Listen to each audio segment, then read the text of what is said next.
ukombozi na uponyaji. Homina Hosanna Ministry of All Nations, kutoka kwa Mtume G.K. Mwisasu.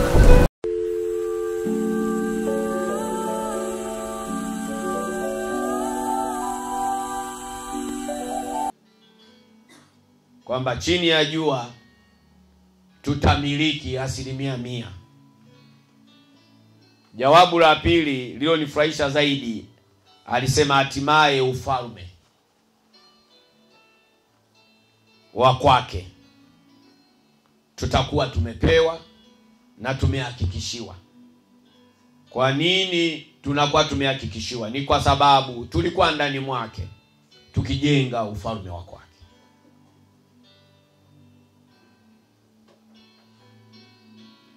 Baba yetu uliye mbinguni, ufalme wako uje na mapenzi yako yatimizwe hapa duniani kama yanavyotimizwa huko mbinguni. Utupe leo riziki. Tuna uharari 100% wa kutawala na kumiliki chini ya jua. Sasa jiulize, kwa nini kwako? Na kuhakikishia Kristo aliyetoa hili jawabu la kumiliki na kutawala 100% chini ya jua amerejea. Huo ni ufahamu. Unajua wengi sana watu wanaogopa kuokoka. Wanasema kwenye kuokoka kuna umaskini. Lakini leo nakuhakikishia kwenye uokovu hakuna umaskini. Hakuna umaskini. Ila ni roho tu inayotembea ambayo shetani aliiweka katikati ya kanisa ionekanike kama uokovu ni laana. Uokovu sio laana. Ili ujue kwamba hiyo ni roho iliyowekwa inayotembea katika ulimwengu wa roho. Hebu angalia huyo mtu anayesema ukiokoka utakuwa maskini. Muangalie mwenyewe kwanza. Yeye hajaokoka. Lakini ukimwangalia maisha anayoishi anachekesha. Kwa sababu ya ufahamu tunajua kabisa kumbe anenena kwa ule wakati kwake huyo kijana au huyo baba au huyo mama au huyo bibi anakuwa si yeye, ni roho ya kuzimu ambayo iliandaliwa kwa ajili ya uharibifu na kupinga watu wasiwe katika ufalme wa kwake Yesu ambaye ni Kristo.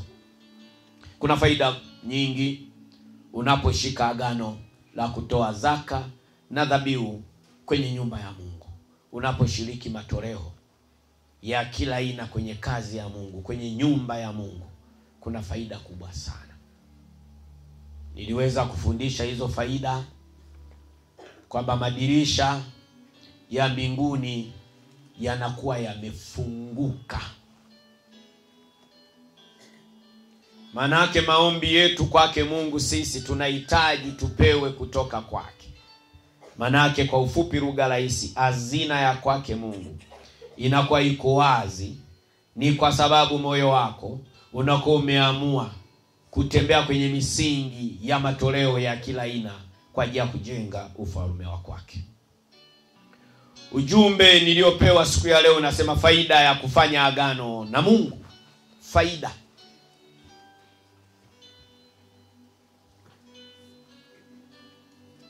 Usisali kwa mazoea, mtu wa Mungu. Achana na hiyo tabia.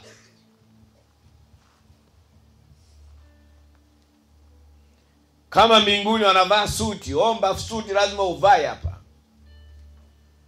Nasikia? Tutaki hizo injili. Unasema Yesu anaponya wakiangalia yembo nyeusi huku nyekundu. Hakuna. Yupi huyo?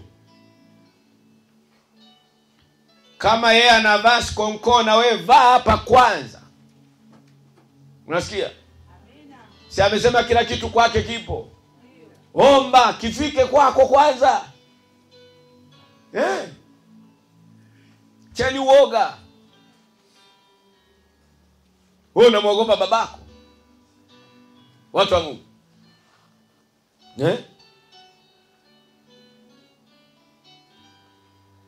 Yeye ndo aliyekuleta hapa. Yeye ndo aliyekufanya uweko hapa. Lakini anachoagiza cha msingi, anataka kuona agano. Agano ni makubaliano.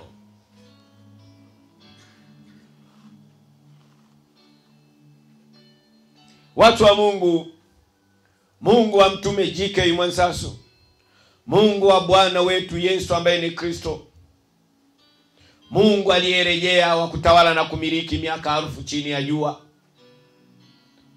ni Mungu wa maagano. Ni Mungu wa maagano. Kwa Mungu ni Mungu wa maagano.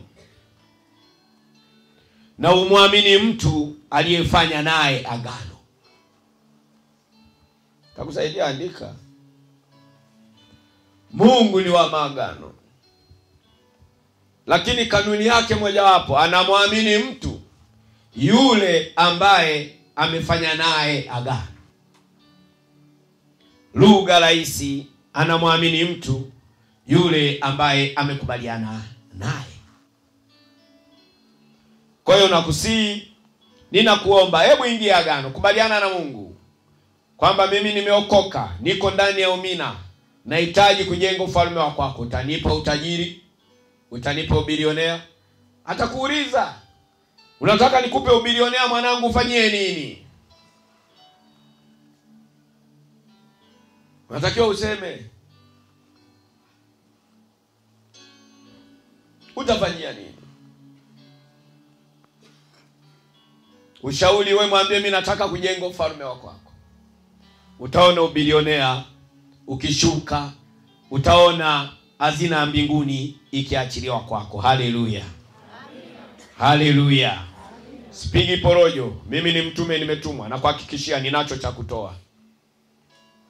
Ndio maana siku nzima ya leo asubuhi nimeongelea sana aina ya mabadiliko ya maisha ya kila mmoja ambaye uko mara. Nataka kuona mabadiliko.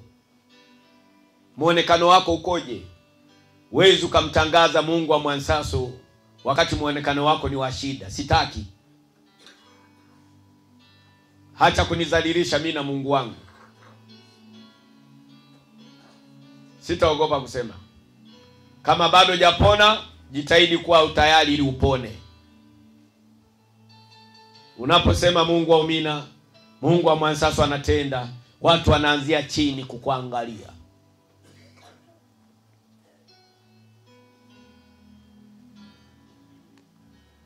Mungu ni Mungu wa maagano. Umwamini mtu aliyefanya naye agano. Niwape siri.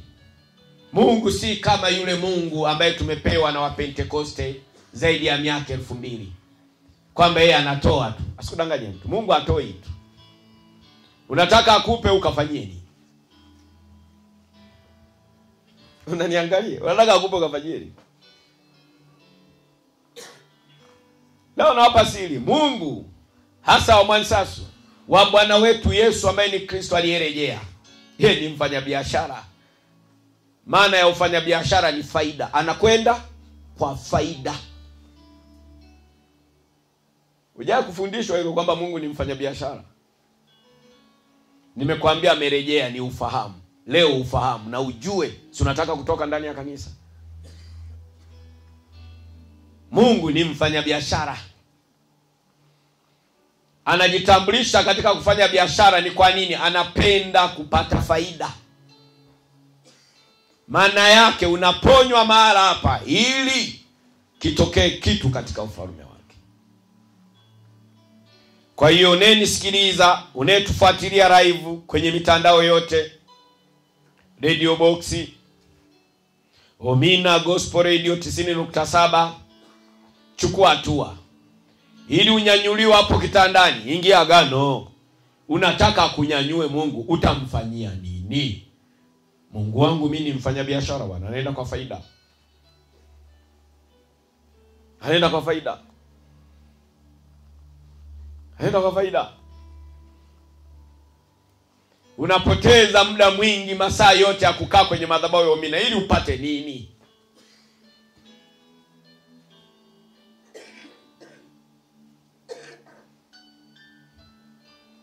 Huyu Mungu hawezi kukubariki mtu usiye na agano, mtu ambaye hujaingia agano na huyu Mungu wa mwansasu, Mungu wa Bwana wetu Yesu ambaye ni Kristo, aliyerejea miaka 1000 ya kutawala na kumiliki chini ya jua. Hawezi akakubariki kama huna agano na yeye. La kupata, unatakiwa ufanye nini? Ingia agano, kubaliana naye. Unataka magonjwa kwenye familia yaondoke, nini kitokee, nini kwa ajili yake. Ndio maana ya faida, ndio maana ya ufanya biashara. Unanielewa? Unajua kanisa ufahamu ni mdogo sana. Kristo amerejea, ndio ufahamu tunaupata. Zaidi ya miaka 2000 hujawahi kuhubiriwa neno kama hili. Na ujumbe nao kuambia kwamba kutoka kwenye Ufunuo 20:1 mpaka 3 wa kurejea na kutawala chini ya jua, hujafundishwa hivyo ulikotoka. Ni kwa sababu ufahamu ulikuwa mdogo. Lakini mimi nakuhakikishia, ukitaka kubarikiwa ndani ya huyu Mungu niliyembeba mimi, Mungu wa Mtume G.K. Mwansasu, ingia agano, kubaliana naye. Hazina ya mbinguni haiachiliwi bure. Taendelea kusema, taendelea kuwapa ufahamu. Uwezi ukaenda benki na ATM kadi ukachukua milioni wakati una 100,000. Uwezi hata siku moja. Kwanza ile ATM itakugomea. Kwa hata hapa wewe ndio maana unarudi, umekuja hamna kitu. ATM imekufanyaje? Mbona msemi? Ikigoma unatakiwa ufanyeje? Na ukirudia mara 3 kanang'ang'ania umumu.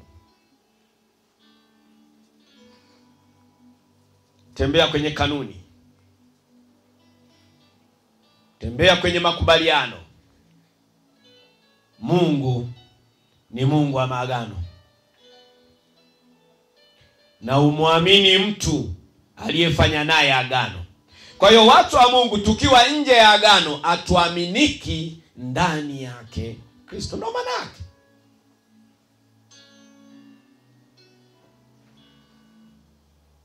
Na wengi sana wameliponza kanisa. Watu wameponywa ndio wamelala mbele. Wanaenda kutoa ushuhuda kwa wachungaji wao.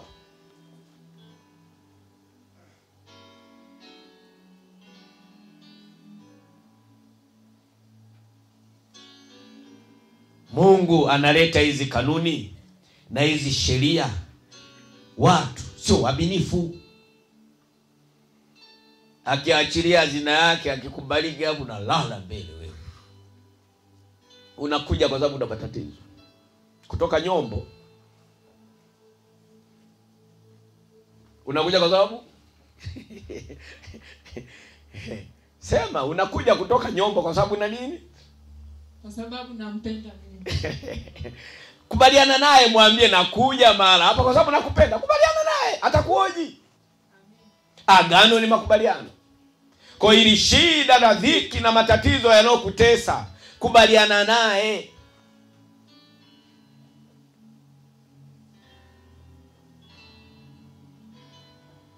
Kuna mzee mmoja hapa, mzee Mwepera, anatoka wapi, kijiji gani? Mzee Mwepera anatoka kijiji gani? Igongoro. Huyu mzee ndani ya miaka 2 ameshinda mara 3.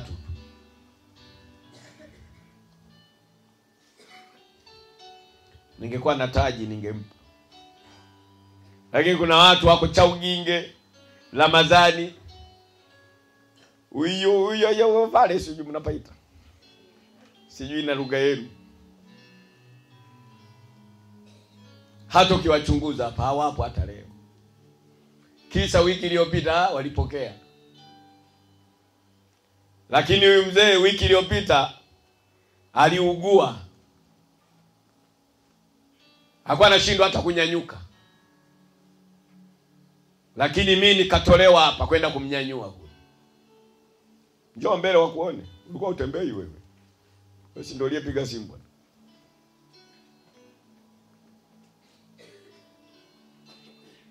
Simnamuona? Yaani alifikia sehemu mlembo wake, yaani anamvalisha tu pale kitandani kila kitu. Lakini kwa sababu ana agano na Mungu wake, waumini, hajawahi kushinda hata siku moja. Alipopata fursa ya kupiga simu akiwa huko kijijini, na mimi nikatamka neno. Mimi nilimwambia Mungu, angalia agano alilonalo na wewe, huyu mtu hajawahi kushinda kwenye madhabahu yako zaidi ya miaka 2. Unamwaje? Akaambia, mwanangu, mimi namnyanyua. Mimi nikasikia tu miguu kocho kocho kocho kocho.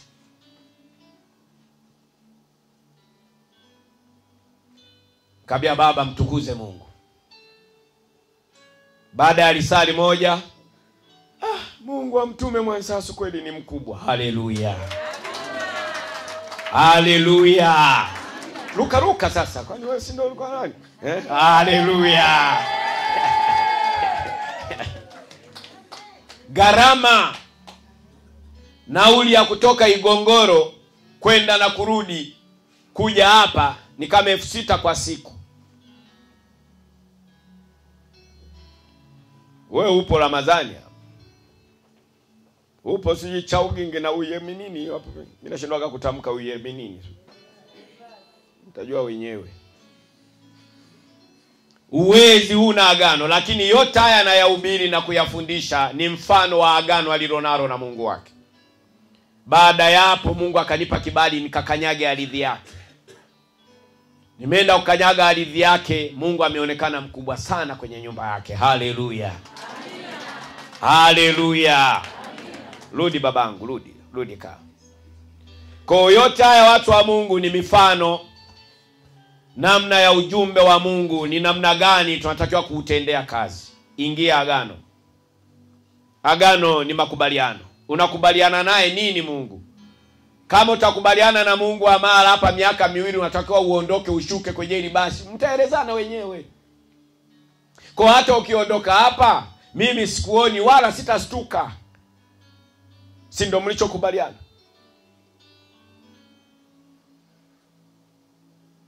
Msishangae hili ni basi. Unatakiwa ushuke, mwingine afanyaje? Ukiendelea kuwepo mwingine unaweza kaziba na mwingine asiingie. Kuna siku mtanielewa, ni ujumbe. Mimi watu wa Mungu. Lakini la msingi, Mungu wetu, Mungu wa Bwana wetu Yesu ambaye ni Kristo, anamwamini yule aliyefanya naye nini? Agano. Kwa la msingi na la muhimu zaidi watu wa Mungu, hebu ingia agano na Mungu. Kubaliana naye Mungu. Namna gani utatumika kwenye hii madhabahu kwa ajili ya kujenga ufalme wa kwake. Mkisha kubaliana agano lenu lile, hazina ya mbinguni itafunguliwa. Maana yake biashara zako zitafunguka. Utalima, utavuna. Ajira yako, vyeo vitapanda. Afya. Manake magonjwa atayaondoa ndani ya nyumba yako. Mwambie kwamba nyumba yangu inateseka na magonjwa. Familia ni kila kukicha. Mwambie kwamba hii pesa ninayotumia hospitalini nahitaji kuhubiri nini? Injili. Naomba uniondolee nini? Haya magonjwa. Utaona.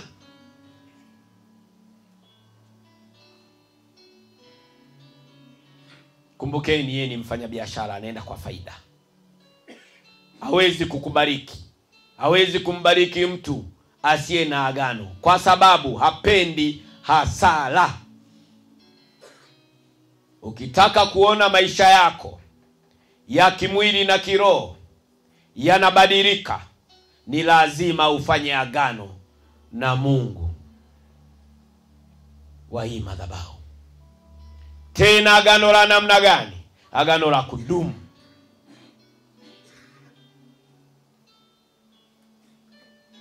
Agano la kudumu. Ingia. Mwambie, mimi sitaondoka kwenye hii madhabahu. Kuna watu wengine, kuna mashaka. Mungu anashindwa kukubariki. Mungu anashindwa kukuponya, anashindwa kukubadilisha. Hakuamini. Wako watu wameonjeshwa kidogo tu, wameacha kusali. Ndio maana yake ya huu ujumbe. Kwa ukitaka maisha yako ya kiroho na ya kimwili yabadilike, ingia agano la kudumu na huyu Mungu wa mara hapa. Agano ni makubaliano. Kaa mkubaliane na huyu Mungu wa mara hapa. Unataka biashara wateja wajae. Ni kwa sababu ya nini? Hebu toa.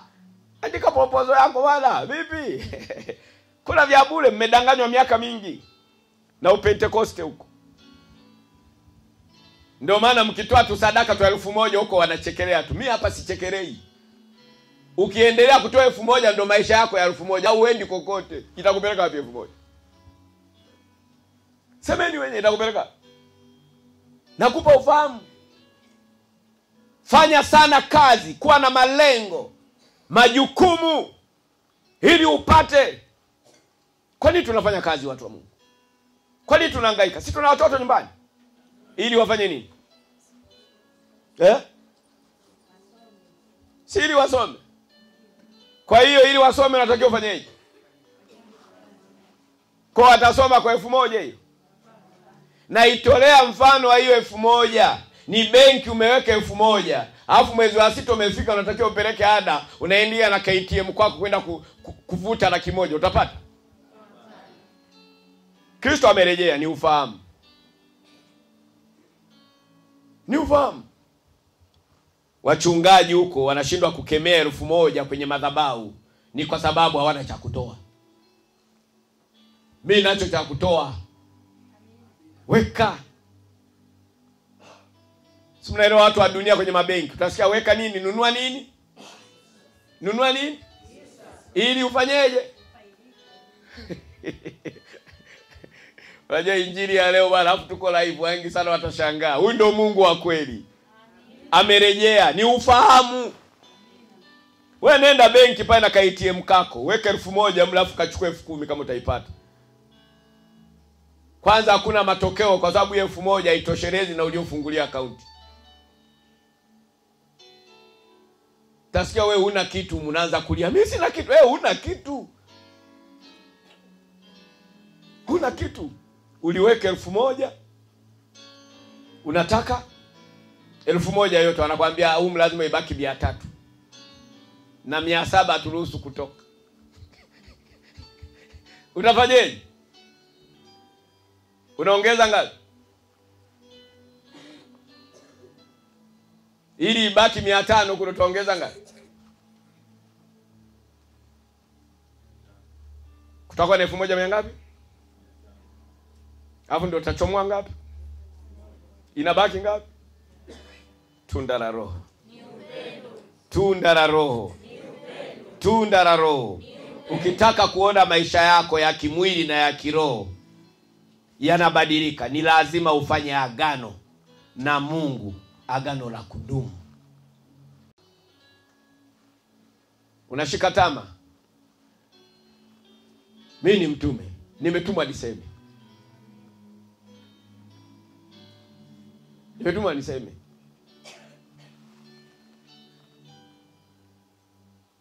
Na muhuri tunauona wa baba wa nini? Tutajua yeye akibisha haya, tunajua wewe ni muongo, maana yake hakutaki aliyo mema.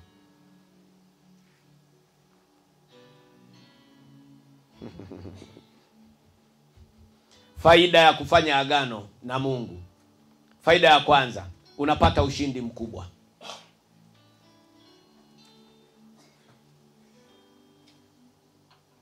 Tunaenda kwa faida.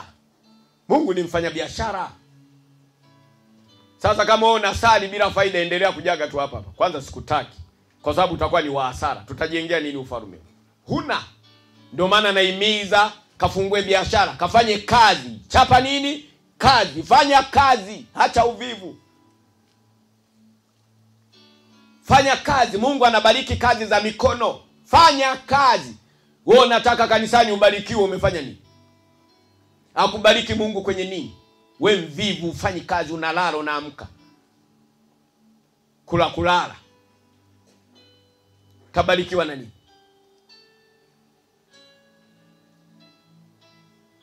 Fanya kazi. Ajibika kwenye kanuni ya kiungu. Ni madhabahu gani unaoitegemea? Kuna siku nimewahi kuwafundisha kabla tujaendelea hapa. Hata kwa mganga wa kienyeji kuna fungu la 10. Mimi nimeishi kote. Msilete masiara. Na kwa mganga wa kienyeji unatoa nini? Fungu la 10. Zaka na dhabihu unatoa.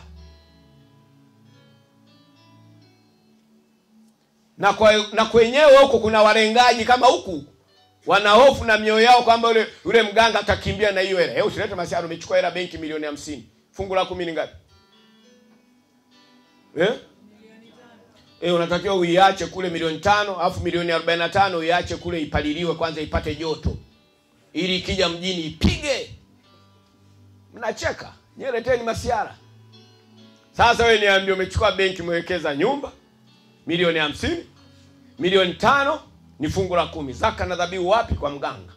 Milioni 45 mganga anakushauri iache wapi? Kwenye madhabahu yake. Ipate nini? Joto, nguvu ya namna ya kuzunguka. Wewe utalala kwako wewe. Bora hata hapa ni mjini. Una uwezo wa kunitafuta. Sasa Makete huko porini, mganga amelala mbele. Na kwenye huko kuna watu wanakosa mbarikiwa wa mara pale kwa shetani usiodumu, ni kwa sababu yako karoho. Tutafanyeje? Mimi ni mtume na nena si mie. Ni Roho wa kweli anawafundisha ili uweze kubarikiwa. Unapata ushindi mkubwa katikati ya mazingira magumu. Faida. Katikati ya mazingira magumu unapata ushindi mkubwa. Nini? Zaka na dhabihu, matoleo. Mungu anajua huyu ni wa kwangu. Watu wa Mungu, tulipomaliza maombi ya siku 152 niliwaambia nimepewa dhamana na kibali cha kuthibitisha. Mimi saizi unapopitia hali ngumu, mazingira magumu, mimi kinachoangalia ni hicho. Wanasema angalia sadaka zake. Mimi sio kazi yangu mimi. Baba, angalia nini? Angalia agano lako liweze kutimia. Ulisema we ni wa maagano na lazima utimize nini agano lako. Mchunguze huyu mtu. Akisha kuchunguza mimi anaambia tamka. Kwa mimi natamka tu. Mzee Mwepera, nyanyuka miguu kocho. Nini? Dhamana. Sio mimi. Muielewe hii injili, sio mimi. Kwenye hazina ya mbinguni umeweka nini? Ili upate uponyaji. Mmekubaliana nini na huyu Mungu? Tunaposema hazina ya mbinguni, benki ya mbinguni iliyokaa na kila kitu cha Mungu. Yaani shida, dhiki na matatizo za mwanadamu chini ya jua. Mle yani kila kitu Mungu anakuondolea. Unataka upone, unaponywa. Unataka utajiri, unapewa. Unataka watoto, unapewa. Unataka mke, unapewa. Hazina ina kila kitu. Kwa faida mojawapo unapata ushindi mkubwa katikati ya mazingira magumu. Katikati ya mazingira magumu.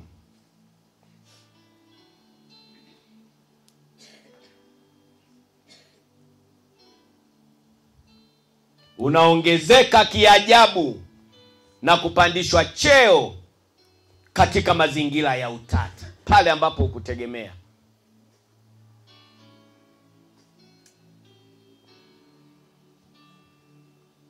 Nini kinachosababisha mazingira magumu kwako yaweze kuwa jawabu? Agano, makubaliano. 3, Mungu anakuheshimisha katikati ya majaribu. Anakuheshimisha. Watu wameachilia shida, dhiki na matatizo. Walijua ndio unapotea. Lakini Mungu ukimwomba, ukimtamkia, akikumbuka agano ambalo ni makubaliano, unakuwa mshindi. Haleluya. Haleluya. Haleluya. Unapata ushindi mkubwa katikati ya mazingira magumu. Mungu ni Mungu wa maagano. Umwamini mtu aliyefanya naye agano. Kumbukeni, Mungu nimewaambia ni mfanya biashara anayependa kupata faida. Hawezi kukubariki, hawezi kumbariki mtu asiye na agano. Kwa nini? Kwa sababu apendi hasara.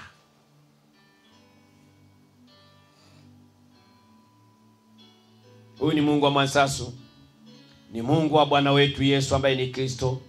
Kwa hiyo ukitaka kuona maisha yako ya kimwili na ya kiroho yakibadilika, ni lazima ufanye agano na Mungu, agano la kudumu. Kwa kama ulikuwa unalia kila siku ukimwomba Mungu unaona hakuna majibu, ni kwa sababu ulikuwa hujaingia agano na yeye. Huu ni ujumbe Mwanzo 39:21. Wewe Greg nani Galatians 39:21.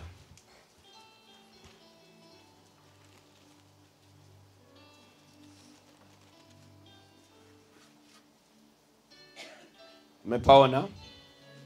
Lakini Bwana akawa pamoja na Yusufu, akamfadhili, akampa kibali machoni pa mkuu wa gereza. Faida ya kufanya agano na Mungu. Tunaona Yusufu akiwa kwenye mazingira magumu anapata kibali. Nini kilichosomeka kwenye hicho kibali? Ni agano alilokuwa nalo na Mungu na kuenda mahala ambapo ndipo alipata mazingira magumu. Nimesema hivi, faida moja wapo, unapata ushindi mkubwa katikati ya mazingira magumu. Lakini Bwana akawa pamoja na Yusuf. Maana yake Bwana Mungu wa Mwansasu, unapokuwa kwenye mazingira magumu, kama una agano na yeye, anakuwa pamoja na wewe. Vile ambavyo wanategemea kwamba kesho kitatokea hiki, wanaona wewe unadunda huko mtaani. Haleluya. Haleluya. Haleluya. Faida ya kufanya agano na Mungu, unapata ushindi mkubwa katikati ya mazingira magumu. Unaongezeka kiajabu na kupandishwa cheo katika mazingira ya utata. Waajiliwa. Agano, zaka na dhabihu ulioingia nalo la mshahara wako ni ulinzi wa ajira yako.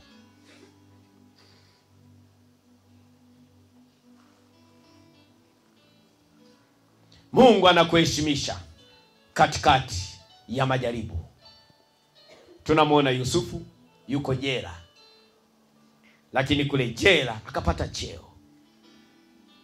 Manake Mungu aliendelea kuwa pamoja naye. Nini kilichosababisha Yusufu kule jela aishi maisha yale?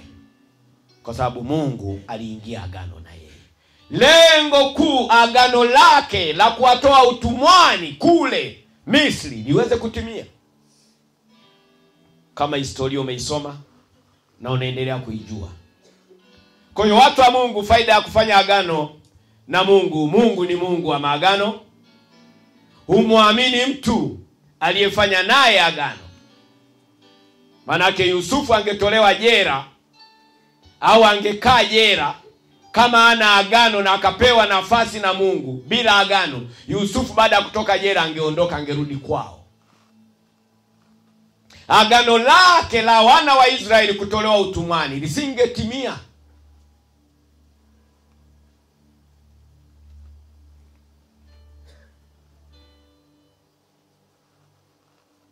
Tupo Njombe kwa sababu ndugu zetu walitangulia kuja Njombe. Huwezi ukaja tu. Na kama umekuja basi tu. Sawa, wapo wengine walikuja waliachwa na mwenge. Mwenge ulivyoachwa, ulivyozimwa Njombe basi. Wapo, msicheke. Mwenge toka uliko washiwa. Huo mwenge una nini? Huo Sunalo unakesha nao, wanahama na wewe umehama. Umehama. Mwaka huu utazimiwa wapi? Njombe. Na kanuni ya mwenge nasikia ukipita hapa urudi hapa. Sasa tutajua utarudije. umezimwa. Kwa hiyo wengine tupo Njombe ni kwa sababu ndugu zetu walitangulia kufika wapi? Wana wa Israeli, Yusufu alipaswa kwa agano la Mungu atangulie kufika wapi? Misri. Mtanielewa. Yohana Mtakatifu 12:26. Mungu wangu ni Mungu wa maagano. Mungu ni Mungu wa maagano. Umwamini mtu aliyefanya naye agano. Mungu ni mfanya biashara. Anapenda faida. Hawezi kumbariki mtu asiye na agano kwa sababu apendi hasara. Kwa ukitaka uponywe na Mungu, Mungu anataka kuponywa kwako hiyo HIV. Unataka kuhubiri injili ili wengine washuhudie. Wengi watu hawaamini kwamba kwa Mungu HIV inaponywa. Wengi watu hawaamini kwamba kwa Mungu unaweza kuwa bilionea. Mimi nilimwambia nipe gari la gharama. Aliniuliza lengo, ningamwambia vijana nataka waokoke.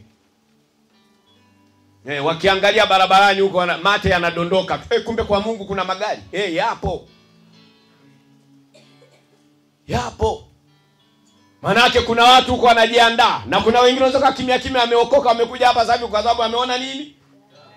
Mimi nilimwambia nipe gari ya gharama ili vijana wasioamini kama kwa Mungu na uwezo wa kufanikiwa ili waamini. Hatimaye waokoke. Lengo na kusudi. Unataka kupewa kitu na Mungu. Lengo lake nini? Yohana 12.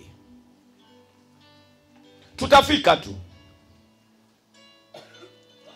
Mada iliwekwa asubuhi. Vijana wataki kuokoka. Kwa Mungu hakuna kitu, ni hasara tu. Mimi nawahakikishia. Yesu aliwaambia wanafunzi wake 100% mtabarikiwa chini ya jua. Baada ya kupokea 100% mbingu. Lakini yote anawafafanulia ni kwa sababu ya ufahamu. Walokuwa wapandi vyeo hakuna, ni kwa sababu huna agano. Unataka kwenda serikalini uwe mbunge, uwe waziri, ukafanye nini faida ya uwe waziri wako? Unataka Mungu akupe waziri ukavalishwe magorole wewe? Kale rushwa. Nipe mimi nikawe mkuu wa shule. Ukaibage vimahindi vya watoto, vya wanafunzi. Sisemi mnaiba.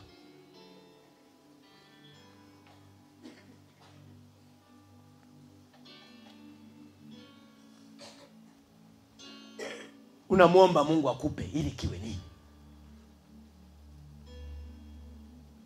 Sema nataka niwe mbunge huu msimu. Lengo nini? Sema, utaingia tu mle. Unaenda kuwachakaza mle. Mwambie Mungu nipe ubunge ili nikatoe mapepo yote mle.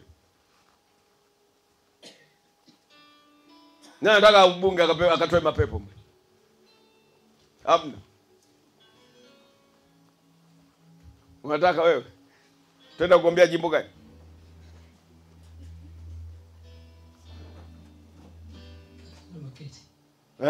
Makete. Aliopo?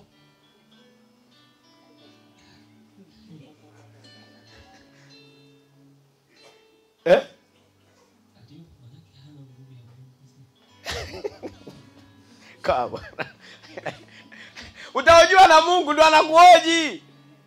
Simama kwa ujasiri. Sema aliopo ana mapepo, mimi nataka nikatoe mapepo. Na kama hana mapepo, hana nguvu ya kutoa mapepo mahali alipo, mimi nina nguvu. Nipe nguvu. Amina. Haya. Amina. 12:26.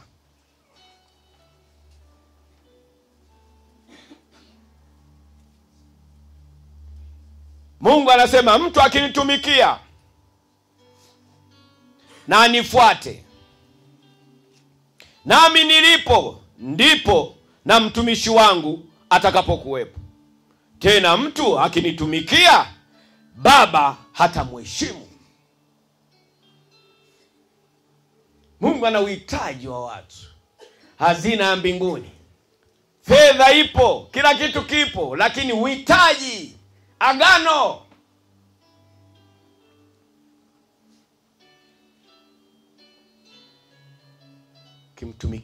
Ukitumika ndani ya Kristo utaheshimishwa.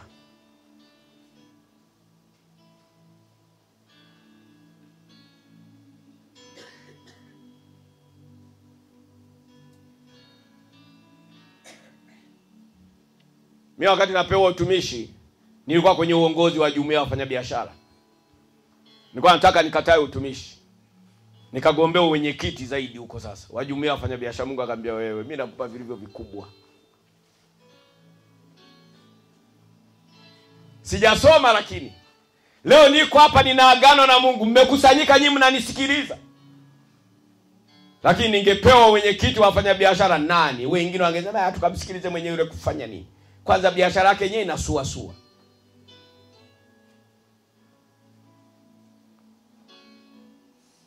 Kumbuka huu ujumbe unavyosema, mtu akinitumikia na anifuate, nami nilipo ndipo na mtumishi wangu atakapokuwepo. Tena mtu akinitumikia, Baba atamheshimu.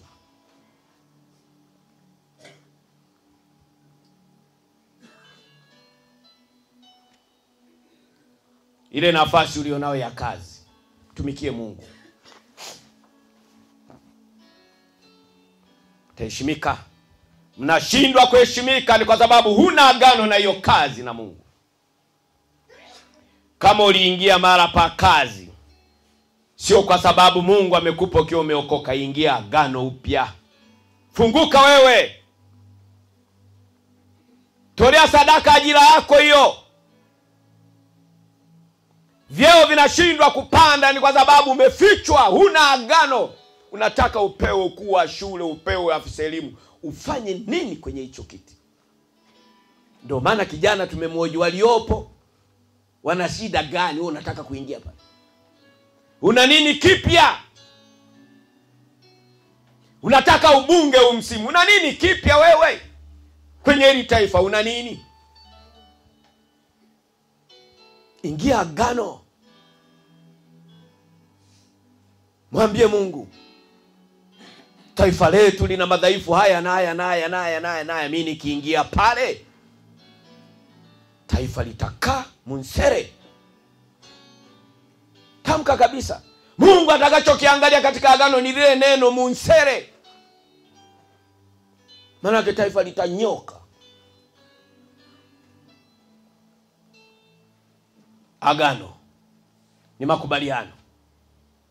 Kwa hiyo mtu wa Mungu, faida ya kufanya agano na Mungu, faida mojawapo, unapata ushindi mkubwa katikati ya mazingira magumu. Tumeokoka, atupenyi, tunapitia hili na hili, ni kwa sababu Mungu atuamini. Cha msingi na la muhimu kwa ibada na siku ya leo, Mungu anahitaji kuona uaminifu wa moyo wako. Umejiandaa katika kutumika kwenye kazi yake katika mfumo gani? Simemsikia mwanangu hapa, ametoa siri yake hapa. Sema kuna lijama hapa lilikuwa linampigia simu, nataka kumtongoza, nilimtoe kwenye praise, yani nilimwalibie kumtumikia Mungu. Inaekea amelala usiku, amewaza, wameamua ngoja tu ashike maiki hapa. Hatujaruhusu ushuhuda, lakini amejishuhudia. Manake ameugua ndani. Huyu mwanangu amekuepo sana kwenye hii madhabahu. Yaani walikuwa namuondoa wao wenye hiyo tabia hii. Sasa na wewe kama unatumika huko hapo, utaninongoneza ni nani? Namtaki aniambie.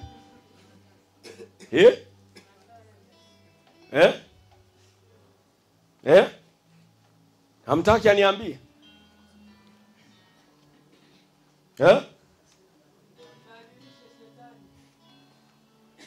Namzadilisha? Kumbukeni, Mungu katika yale aliyo mema anatutumia sisi wenyewe wanadamu. Na shetani katika maovu anatutumia sisi wenyewe. Hebu tukwepe hiyo tabia. Menera watu wa Mungu. Menera watu wa Mungu. Huu ni ujumbe, hakuna awezaye kumbadili mwanadamu mwenzie zaidi ya Roho Mtakatifu. Anene na si mimi. Ni yule Roho wa kweli wa Mungu aliyemfufua nani? Kristo. Manake kwa siku ya leo, kwa kupitia ujumbe na ushuhuda wa binti yangu, huyo mtu leo amewishwa. Haleluya, haleluya, haleluya. Na wengine watakuwa wamejifunza yaliyo makubwa, lakini yeye tayari muhusika amepanda, ameondolewa kwenye mazingira magumu. Manake ataendelea kukufurahisha. Hivi wewe, ngoja nimalize. Hivi na kitimamu hivi, wewe anavyoimba hapa unakombolewa tena, unataka kumtoa hapa. Na bwana. Sasa nataka nani aimbage sasa? Eti ajake shetani kuimba. Ndio nachosema.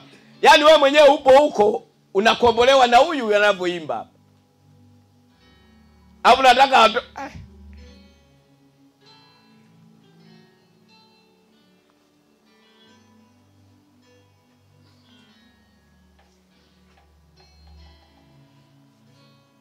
umaskini unavunjika.